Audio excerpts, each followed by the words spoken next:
Hey guys, what's going on? It's me, Jay. Just here to talk a little bit about this big news that's going on in the world of business. Netflix, the streaming giant Netflix, has purchased the rights to HBO Max and Warner Brothers and everything else affiliated with it in the Warner Media Group, Discovery, for $72 billion. So this is a crazy merger within the world of entertainment. So basically, all of the content from HBO Max, such as Game of Thrones, The Sopranos, Oz, a bunch of the DC cinematic universe, those movies, all going to be owned by Netflix now. Netflix is merging with HBO Max, two streaming giants merging together. But one of those things that is on HBO Max and is available to us wrestling fans and of interest to us wrestling fans is AEW, All Elite Wrestling, uh, the major competitor to the WWE. Now, we know since the beginning of this past year, the WWE has been streaming on Netflix, Monday Night Raw. But now, with the merger, now AEW is going to be streaming on Netflix too. So you're going to have both wrestling promotions streaming on Netflix. Now, as the as the deal stands, AEW does not do the thing that WWE does, where they offer all of their PLEs within one streaming package, like WWE does with ESPN, or that UFC is going to do when they move to Paramount Plus, right? We talked about that. UFC is moving to CBS, right? And WWE does it on ESPN. AEW doesn't do that. AEW still does the old school way of ordering a pay per view. But with UFC and WWE doing it like this, maybe AEW will start to change their pay per view model, and eventually Netflix will stream their big events like they stream already boxing, and ESPN streams WWE pay per views, and Peacock used to stream WWE pay per views. But could you imagine that? Both wrestling promotions offering, even if it's just Dynamite, even if they just offer Dynamite on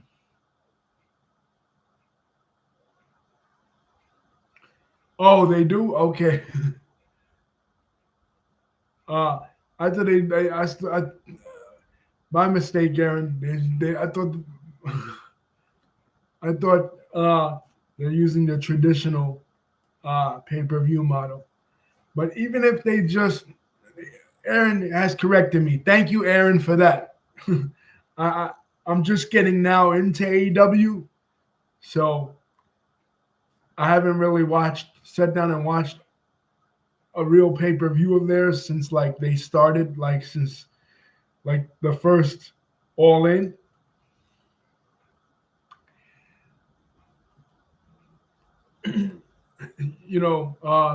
Way back in 2019.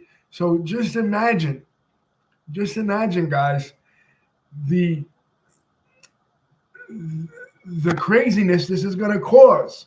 Now we know that Netflix is really unhappy with um with WWE's programming. Now WWE has only Raw on there. WWE don't have the pay-per-views on there. You know what I mean? Because they do it with ESPN. But now, according to what Aaron's saying, they're getting the rights to the AEW pay-per-views. you know,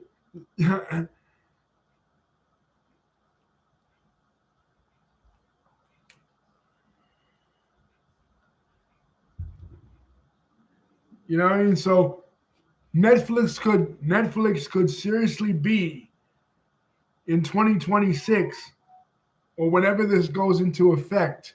I think it's 2026. Uh, Whenever this goes into effect, Netflix could seriously be the home of the professional wrestling fan.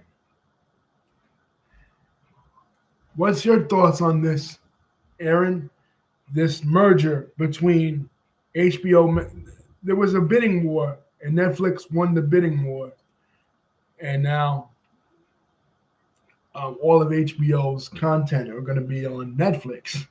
I mean, Netflix is truly a phenomenon in the world of business because they started off from a mail order service in the 90s to this global conglomerate media giant and basically the standard in streaming.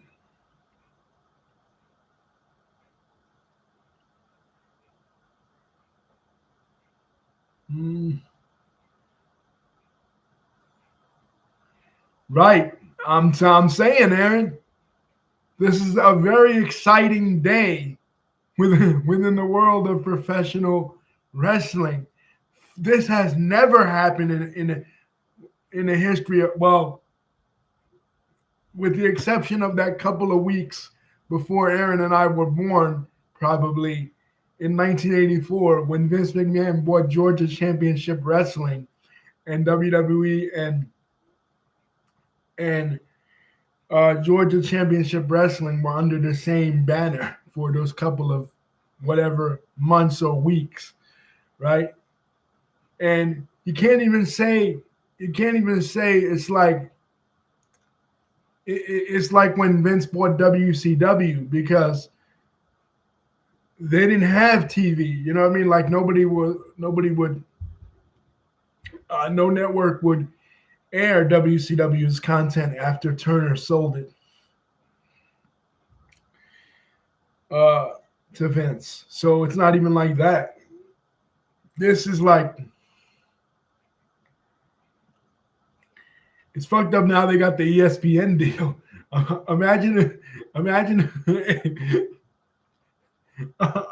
if Netflix would have took the P.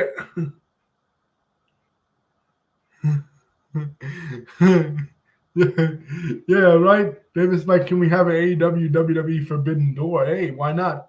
Imagine if Netflix had taken the deal and offered WWE the rights to their PLEs, and then taken the package, uh, the package of the old programming from the WWE network that's on Peacock currently.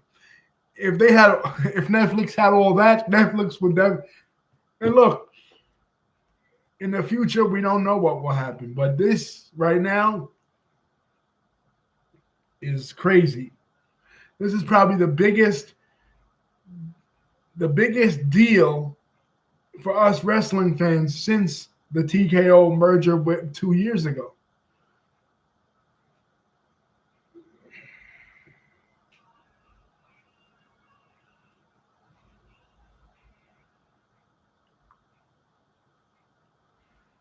Oh yeah, yeah, Aaron. They put their bid in there, but had that happened, no, I'll say yeah. Thank God Disney didn't buy it. But had that happened, Aaron, for the comic book world, that would have been huge because they would have potentially gained the rights to the DC cinematic universe. And Disney already has Marvel, so you would have seen a Marvel Disney crossover film.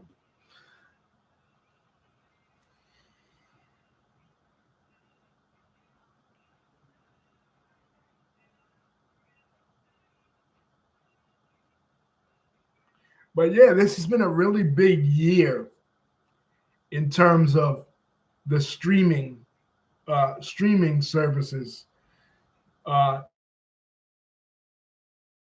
and merging and getting their deals out there. This is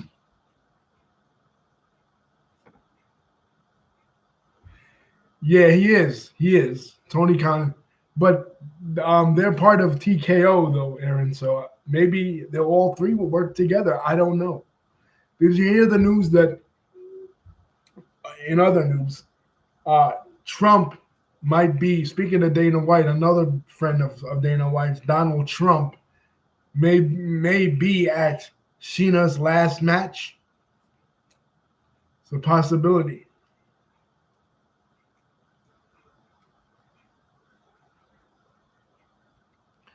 You know. But man, the year started off with Tony Khan and AEW securing that big deal with HBO Max on January 1st.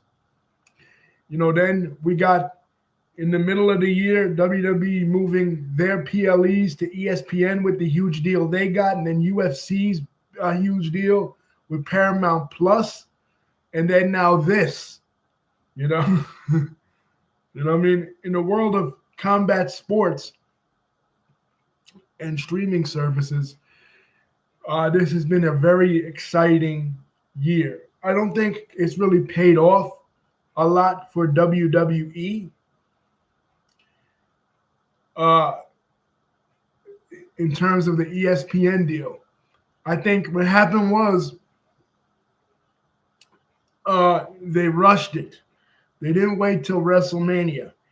Every every big milestone that has ever happened in WWE's history has always been around the time of WrestleMania, with the exception of the Netflix deal and with the exception of the ESPN deal.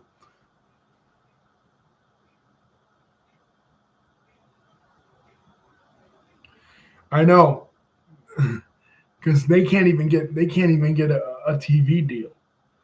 Every major combat sports company has gotten major streaming deals, and they can't even get a deal on regular television. They did the partnership with WWE, but that partnership is very one sided. You know what I mean? Like, I feel like that partnership hasn't really been paying off, but for them, because uh, the guys that are over in that promotion, TNA, WWE is just taking them. You know what I mean? Like Joe Hendry, you know, and it's not giving them the kind of exposure that they thought that deal would be getting. And they've worked with both promotions. They've worked with AEW before and they worked with WWE, now. But I feel like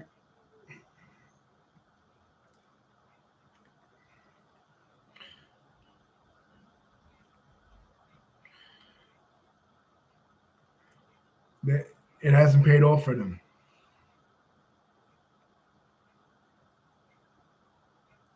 But wow, huge, huge news in the world of.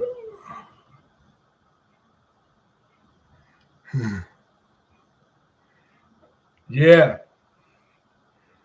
that's another big story. Sheesh, moving the location to Saudi Arabia. Like, other international cities didn't even get a chance to bid. Like, they immediately gave it to Riyadh. WWE has since TKO's takeover has been prostituting themselves to Riyadh. If you watched Survivor Series Riyadh season right on the canvas, like, come on, really? Like, you know what I mean?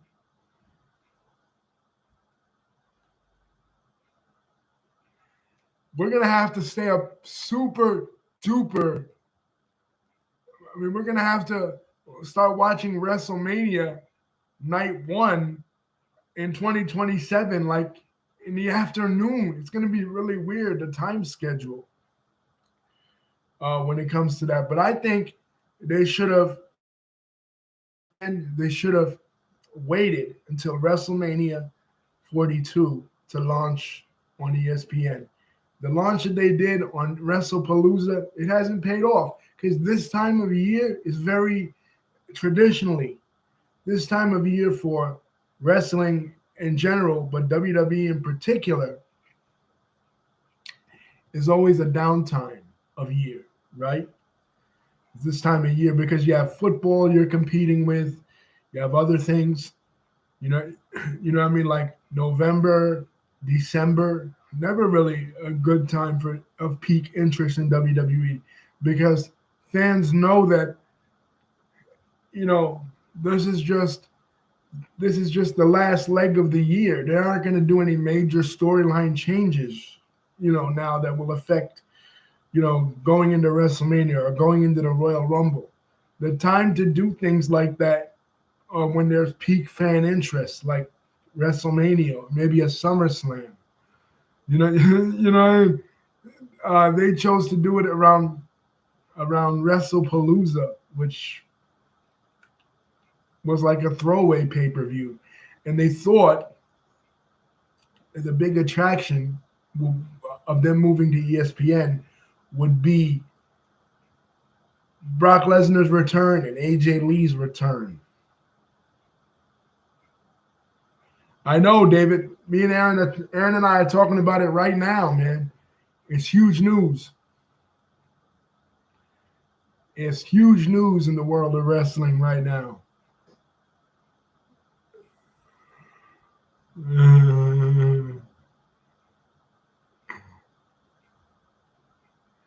Yeah, nobody likes the ESPN deal.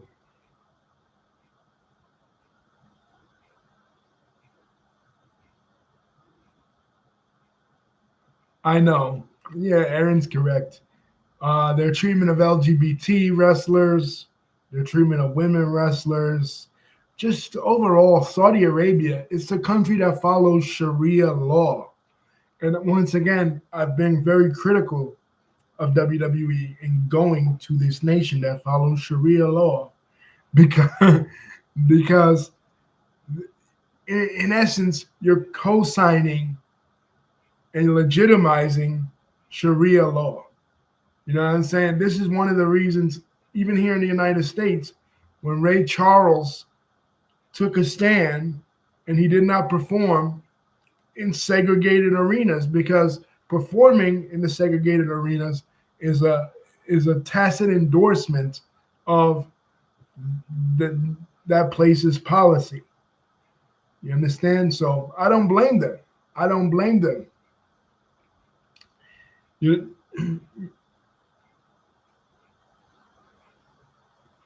what they're doing now is they're trying to perform. They're trying to the regime in Saudi Arabia, MBS is trying to legitimize the regime by sports washing it, going over their gross um, human rights violations, and trying to use sports like WWE and soccer to make people stop paying attention to the brutality of the regime.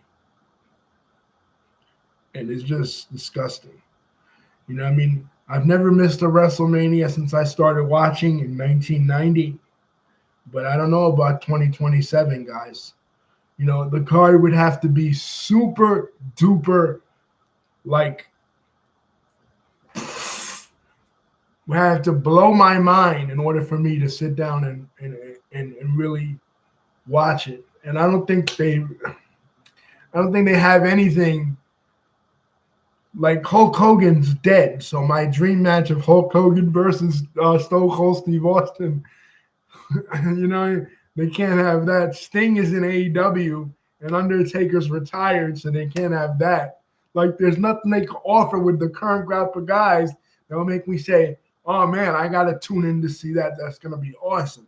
Because knowing them, they'll pull the trigger early as soon as Jacob Fatu comes back with Jacob Fatu versus Braun Breaker. And that's pretty much the only guys they have on their roster that I really want to see. Speaking of Netflix, David and Aaron, did you guys hear? I know you probably watched Raw. Did you guys hear that on the anniversary of their time in Netflix, on that Raw, CM Punk is going to be putting up the World Heavyweight Championship against Braun Breaker. And many people are saying that Braun Breaker to win the World Heavyweight Championship.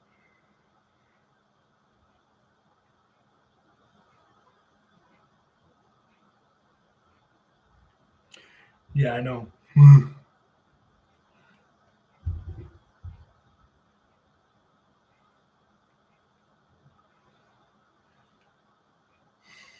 I don't know. I think it's too soon.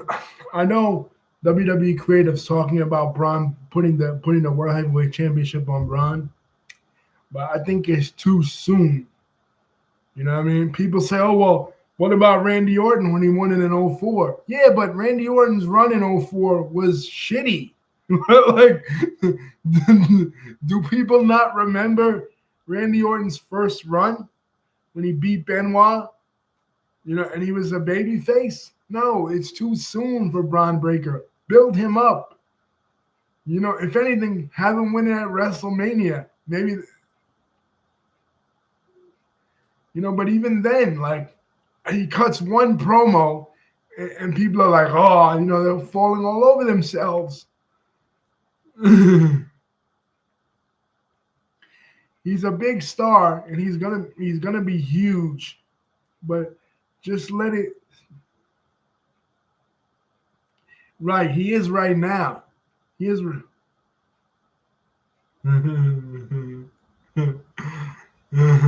Yeah, that's what I'm saying, David, and I agree with you too, Aaron. He is mid right now, Braun. They gotta let. He needs time. He needs experience. Triple H is so eager to have this Seth Rollins Braun Breaker match at WrestleMania as soon as Seth Rollins comes back from injury, right? But this is a mistake. You know, this is too soon. Braun is not ready yet. He's going to be there someday, but he's not there now. You know?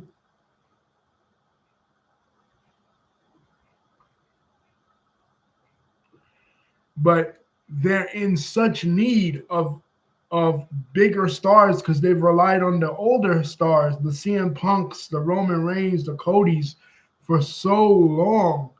You know what I mean? And the Brock Lesnar's, you know what I mean? These older stars that they have nobody else and they're ready to push anybody out there that's not even doesn't even deserve it. This gives um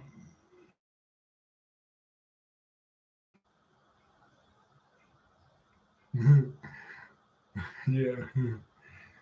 This gives what WCW was doing in the latter years of WCW. I'm talking about 2000, 1999, 2000, and the early part of 2001, the 2 months that they were in existence, you know, of 2001 before they shut their doors, right? When they were trying to push Booker T, trying to push Braun Breaker's uncle, Scott Steiner, into the main event. And these guys were never main eventers.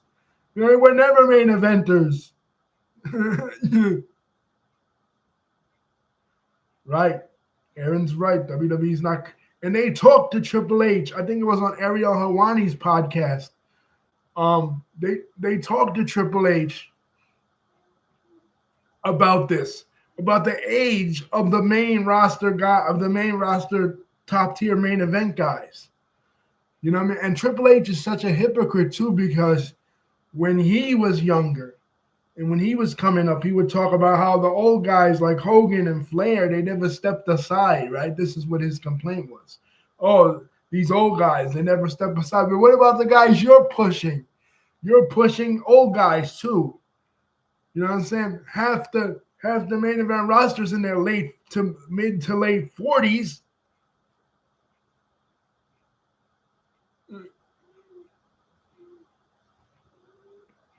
And you're not letting the younger guys. The key is to put younger guys in positions with older talent. And even if they don't win, you can still make them a star. Going over doesn't mean, it sometimes can mean winning, but it doesn't have to mean that. For example, Stone Cold Steve Austin, he never beat Bret Hart, but just putting him in positions in matches with Bret Hart, putting him in feuds with Bret Hart, putting him in proximity to Bret Hart in 1996 and 1997 made Stone Cold Steve Austin a star. You could do that with Braun Breaker and CM Punk and have feuds with them, but don't pull the trigger so fast. Could you imagine if Stone Cold Steve Austin had won the WWF Championship in 1996 when he wasn't ready? It would have been a disaster. One early part of 97 when he wasn't ready. You know what I'm saying? But even then, even Stone Cold Steve Austin had more experience because he worked in World Class Championship Wrestling, because he worked in Memphis, because he worked in WCW and ECW. He had more experience than Braun Breaker has right now. Putting the belt on him right away would be a mistake. You know, he's not ready just to pop a rating. For what? You're on Netflix. You know, like this isn't the 90s. People are just going to stream it anyway. You know, just to get people talking. Oh, a title change. You know, CM Punk got defeated by Braun Breaker. The Vision has a chance to push a lot of stars. Now with Austin Theory in the Vision, Logan Paul.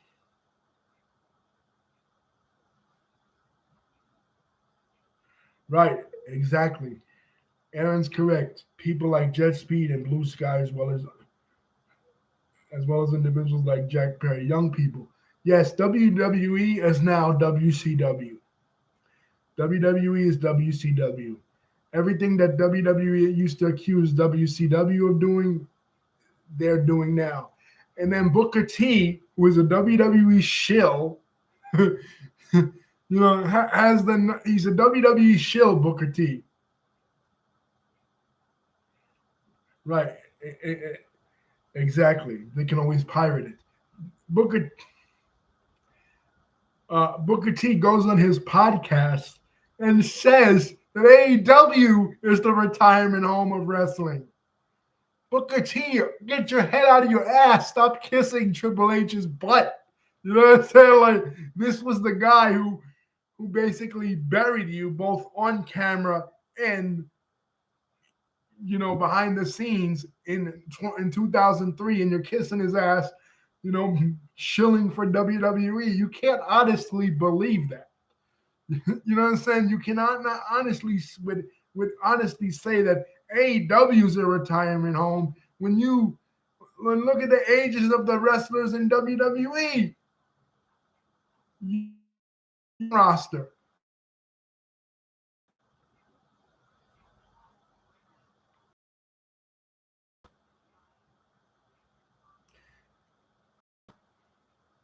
Like I know you're in WWE's Hall of Fame, and you had a semi good career in WWE. You could say Booker T, but at the same time, you're not being honest. You know what I mean? You're not being honest as a podcaster. You're supposed to cover wrestling objectively, both promotions. You know what I mean? But you're just a shill. Vince Russo says that Triple H is the worst booker of all time. Now I don't know if I would say that if I'm Vince Russo because you're Vince Russo. Like like you tagged both TNA and WCW. So I don't know if Triple H is the worst booker of all time, but he doesn't seem to have he needs help. You know what I'm saying? Yeah, David. He should have won the World Heavyweight Championship at WrestleMania 19. I'm still pissed about that. I don't see the logic behind that. You know what I'm saying? Why Triple H had to go over at WrestleMania 19, but hey, it is what it is, right? Like they're building him up to be the first black champion ever, and he fucking loses.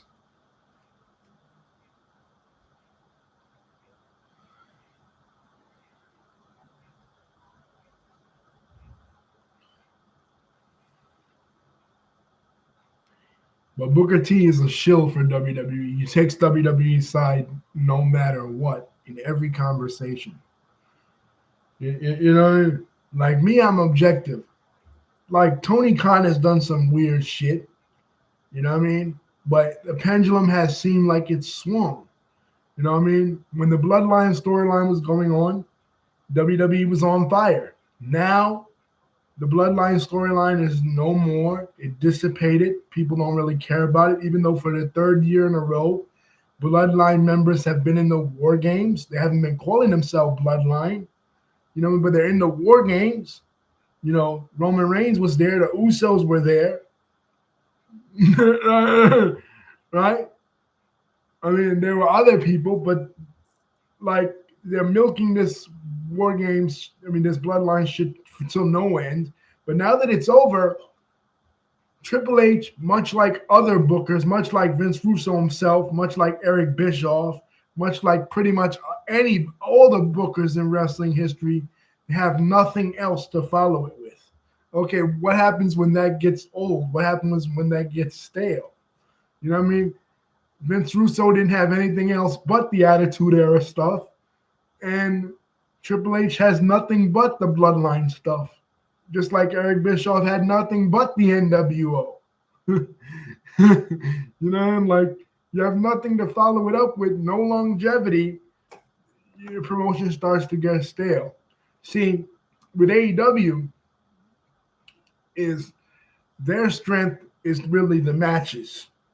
You know, the matches.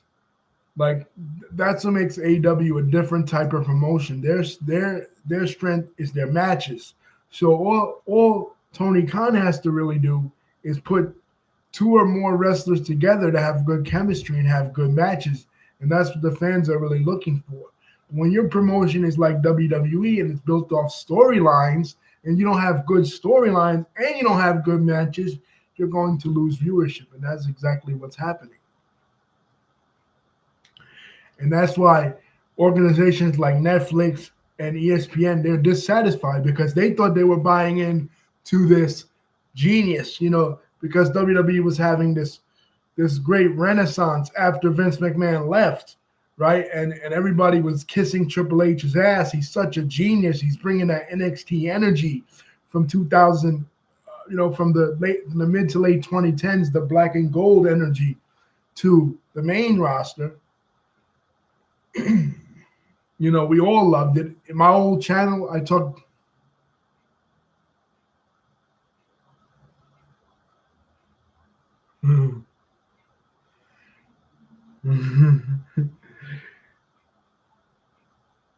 Right.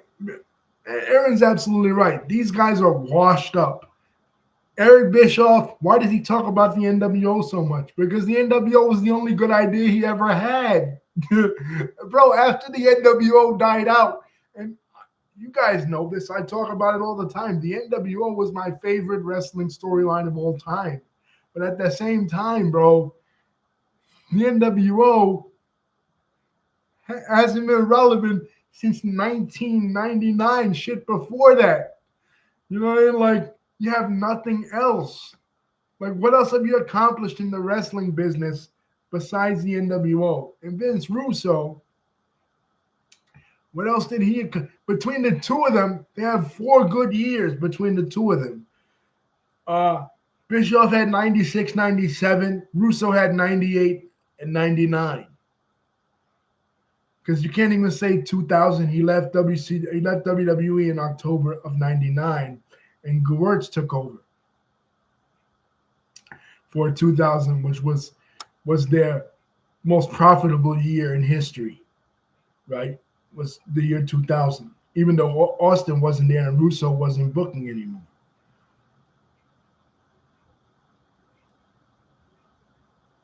You know, so between the two of them, Aaron's correct. These guys have 2 years of 2 years each of tremendous booking, and they haven't done anything since, anything worth. Both of them pretty much tanked WCW in 2000 with the New Blood Millionaires Club storyline that went nowhere, that resulted in Hulk Hogan losing a match to Billy Kidman. right, a series of matches, and when they both were booking with each other again in TNA, you saw what happened when Bischoff and Hogan went to TNA, and Russo was still there. But between Russo, Bischoff, and Hogan, the promotion almost went under. Right, yeah. We talked about that once before, Aaron. Yeah. Collision in Korea. Aaron says, don't forget, Eric Bischoff forced WCW wrestlers to perform in North Korea, which is awful. Absolutely. It was a diplomatic mission, a diplomatic trip for Antonio. For those that don't know, it was in 1994. It was a diplomatic trip for Antonio Inoki, who was serving in the Japanese government, right? He had some scandals and he wanted to smooth it over. And at this time, Kim Il Sung, who was the longtime dictator of North Korea, had just died, right? And Kim Jong Il was taking over his son, right? So it was a way for the Japanese government, the American government, and the North Korean government to smooth things over. And because at that time, New Japan Pro Wrestling, Inoki's promotion, had a deal with WCW, and a lot of the WCW wrestlers, as well as the New Japan wrestlers, both the Asian ones and the Caucasian wrestlers, were forced that were in New Japan, the American wrestlers and the Japanese ones, forced to perform in North Korea, which is the largest wrestling attendance record of all time, beating out WrestleMania 3, but only because people were forced to by the communist regime. And Ric Flair was scared. Ric Flair was scared shit. Scott Norton got thrown in jail, almost killed. Scott Norton at that time wasn't in WCW, he was in New Japan, right? It was a crazy story. Dark Side of the Ring has an episode on it. And I watched it because I had illegal cable at that time, and I was so obsessed with wrestling that I would watch anything. I didn't know anything about the Korean War yet, you know what I mean? Like the standstill between the two countries on the Korean Peninsula or anything like that, communism, the Cold War, anything like that. It was just cool to see, wrestling in a country that you never heard about wrestling there before. So, and the main event was Antonio Inoki versus Ric Flair. Hulk Hogan was the champion, but it wasn't no way Hulkster brother was going to North Korea. So they had to have Ric Flair, the backup guy. Yeah, Bischoff was all about the money, man. I mean, he did turn WCW around, you know what I mean, for those 2 years. But once, and he didn't do it immediately. Like, that's a myth. Like, the time that Aaron and I are talking about, by the time they went to North Korea, WCW was still struggling. He didn't start to turn shit, or he took over in 93 from Bill Watts. Bill Watts was fired in late 92, early 93. For a while, Sharon Sadello and Ole Anderson ran WCW. But Bischoff took over in late 93, and he didn't turn the promotion around until 3 years later. You know what I mean? So, and even within the NWO, he had some horrible ideas. I mean, the Kiss wrestler, that was 99, but NWO Sold Out. NWO Sold Out was one of the worst, atrocious pieces of shit ever. Like, it was this brilliant idea to do a heel pay-per-view. Like, who the fuck, a heel pay-per-view in Cedar Rapids, Iowa? Because when I think of the NWO, boy, I really think about Cedar Rapids, Iowa. You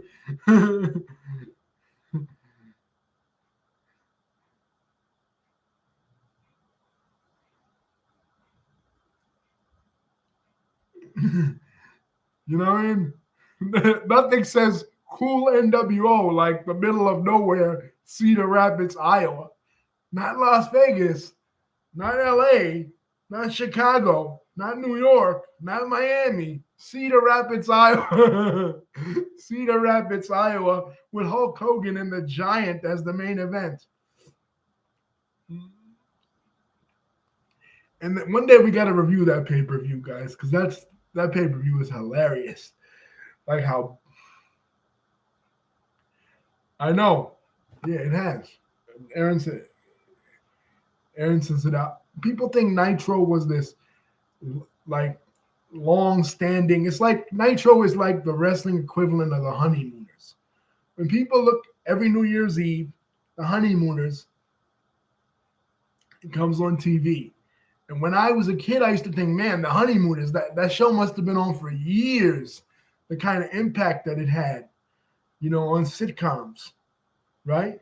On sitcom history, because basically every fat, loudmouth character subsequently is basically based on Jackie Gleason's interpretation of, in some way or another, on Jackie Gleason's interpretation of Ralph Cramden, whether it's Fred Flintstone, whether it's Tony Soprano, whether it's Archie Bunker. In some way, they could trace their origins back to Ralph Cramden. So you think, damn, that show must have been on for years, right? Wrong. That show was like on for only a few seasons. So Nitro is similar to that, where you think Nitro must have had been this massive show that was on for years and years. Not really, guys. Not really. Starting in September of 95 and ended in March of 2001. You know what I mean? But just the way that it changed wrestling. Aaron's right. Dynamite has been on longer, but I don't think Dynamite really has had the kind of impact that Nitro had. People don't remember. I don't know, Aaron or David. I don't know if they were watching wrestling at the time. But before Nitro, WWE used to have, like, Raw would be like a bunch of jobber matches. You know what I mean? Like, and one good match at the end. You know what I mean? And wrestling television was kind of boring, and then Nitro changed everything.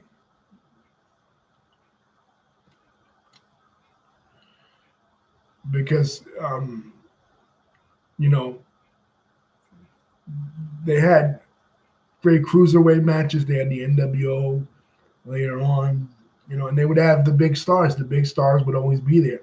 When Hulk Hogan was in the WWF, he never wrestled on TV, ever. You know what I mean? Like, he would sometimes come in with Mean Gene Okerlund and do an interview on Superstars. Oh, yeah, David, we just to kind of explain that in the previous video. I mean, the previous part of this video, where we talked about it was a diplomatic mission that Antonio Inoki was making to North Korea and North Korea was down because they wanted to smooth relations with the West, and also because the biggest superstar in the history of Japanese wrestling was actually of Korean descent. Ricky Dozan was of Korean descent, but he became a folk hero in Japan because it was after World War II, after the bombings of Hiroshima and Nagasaki, and Japan was like, defeated. And the fact that Ricky Dozan in the wrestling ring would take on the Americans, the Gaijin, and beat them up, and he was the babyface and they were the heels, that kind of gave Japan some new inspiration and a new lease on life in the sports world. You know what I mean? Kind of resurrected their spirits after the events of World War II. You know what I mean? So, but the fact he was Korean, that was like an olive branch to two nations that have had a tumultuous history with each other, being Japan and North Korea, Japan and Korea, because basically the Japanese colonized, enslaved, oppressed the Koreans for centuries, but particularly during, you know, World War II. So that was, and they used WCW as a diplomatic tool. And Eric Bischoff was, of course, down for it, as was Sonny Ono, who was their Japanese liaison.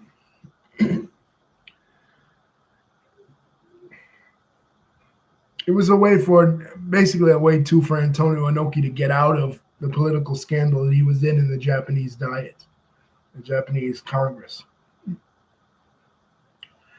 Yes, a professional wrestler was in the Japanese Congress. Could you imagine if the professional wrestler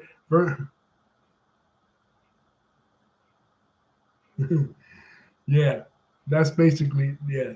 Aaron is correct. A time of healing that was supposed to be heal the history between Japan and Korea and us and Korea. But instead of a diplomatic mission, it just turned out to be a disaster. You know, they thought it was going to be Rocky IV, but it ended up not being that. You know, if he could change, we could change. We all could change. You know, and Antonio Inoki would do a lot of stuff like that because Antonio Inoki also employed these Russian wrestlers, these Russian amateur wrestlers, and turned them into, when Russia was still the Soviet Union, he turned them into professional wrestlers and had them wrestle on Starrcade '89. You know what I mean? So he was always like trying to use wrestling as a diplomatic tool. You know, he believed that wrestling could bring the world together, I guess.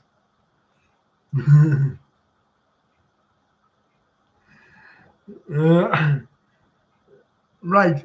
And to the fact that most nations don't even have a concept of wrestling.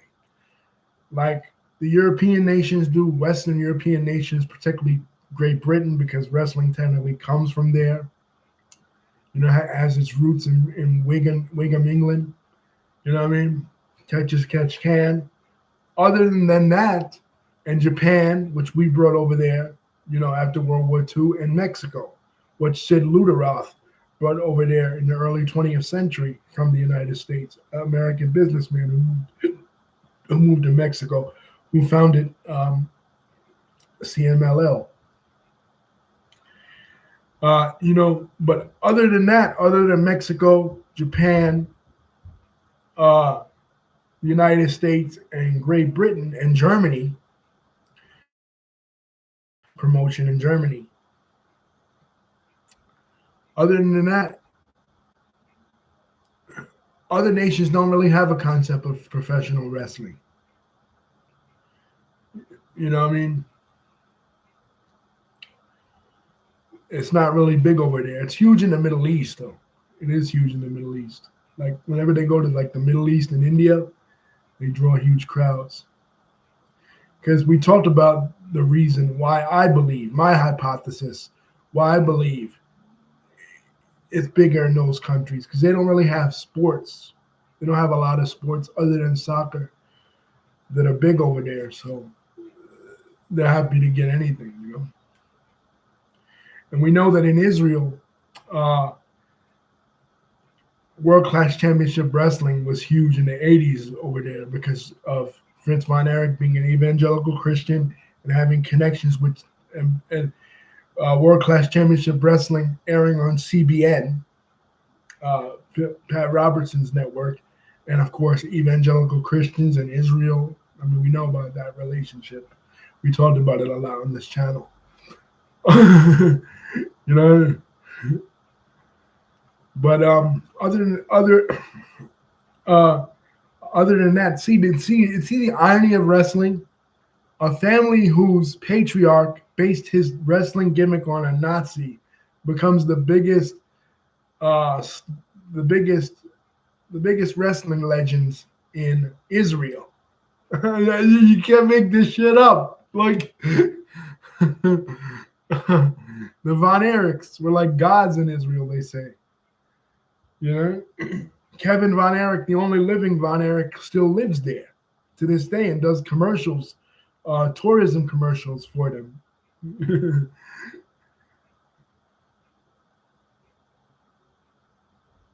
I mean, he doesn't live there. He lives in Hawaii, but he vacations there and he visits there a lot.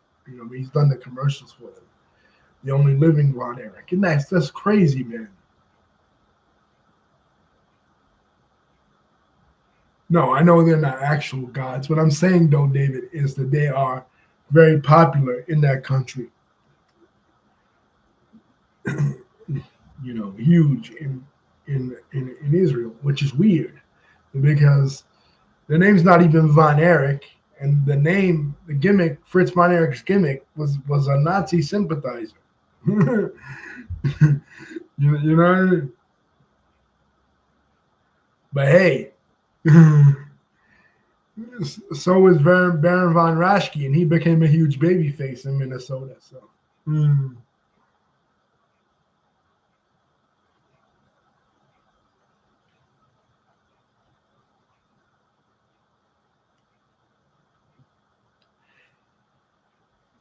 But yeah, other countries don't really have professional wrestling leagues. Like Russia, stuff they don't know anything about that. To them, wrestling is like regular amateur wrestling that the guys in Dagestan do and shit.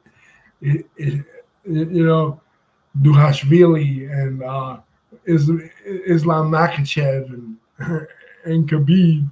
You know, they don't know anything about that. The Eastern European countries, no concept. Wrestling is pretty much just a couple of nations. Mexico, Japan, the United States, and Western Europe. Oh well, yeah. You guys have. Well, yeah. Australia has a lot of wrestling. The original WC. I forgot about Australia. Thank you, Aaron. Uh, Australia had the original WCW. We talked about it when we did the retrospective of uh, Butch from the Bushwhackers, aka the Sheep Herders. He's from New Zealand, but um, regardless, um, Jim Barnett, for various reasons, the Jim Barnett who was the promoter in Indianapolis, one of the promoters in Indianapolis, that territory, and later became the promoter in Georgia. For a while, he left the United States, like in the early '70s. And when he left the United States, he went down to Australia and he established the first version of what will become World Championship Wrestling. And then later, when he when he came back to the United States and he took over in Georgia Championship Wrestling, World Championship Wrestling became the name of the television broadcast. So it was Georgia Championship Wrestling presents World Championship Wrestling. But the original WCW was established in Australia and will cover like this territories, all of Australia, as well as New Zealand.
Oh, really? I didn't. Wow, Aussie Open.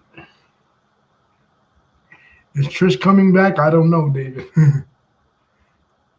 But yeah, in 64, my mistake, 64, Jim Barnett left.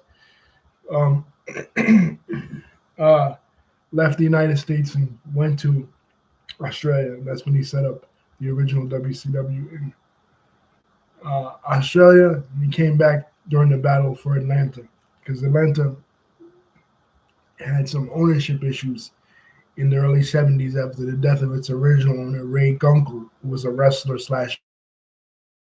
And his wife wanted to take over, and she wanted to break away from the NWA and form her own promotion, All South Wrestling. And then they needed somebody to come and take over the original Georgia office. They brought in Bill Watts, they brought in Jerry Jarrett. So it was a huge mix-up. And then finally Barnett came in and took it over. And Barnett was one of the guys that sold the Georgia territory to Vince in '84. I don't know if Trish is coming back, David. It'd be cool if she did. I mean, who would she work with? The women's roster is pretty much stacked, you know. And of course, Rhea Ripley, mommy, is from Australia, so probably I think mommy's like the most famous Australian wrestler currently right now.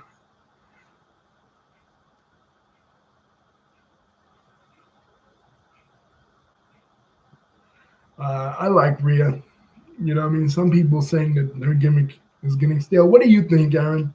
Do you think Rhea's gimmick is getting stale?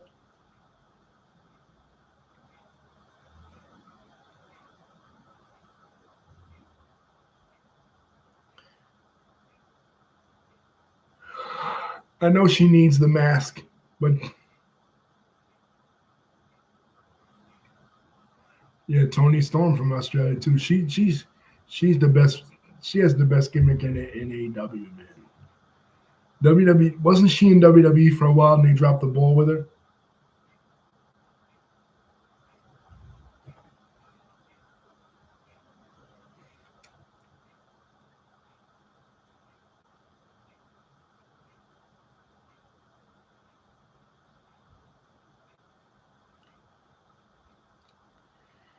Rhea, the mask has to go. I know she needs it for her nose, but I'm just saying that mask is totally.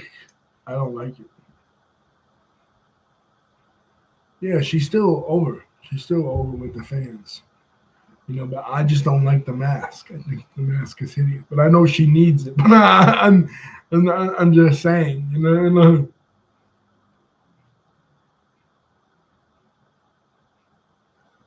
And the pairing with Io Sky is probably pretty cool. Like two opposites, her and Io. You know, it's on them though. They're really stalling with that. I like him better than I like Alexa and Charlotte. Like I'm just waiting for Alexa to turn on Charlotte or vice versa. This is like when Hogan teamed with Paul Orndorff in the '80s.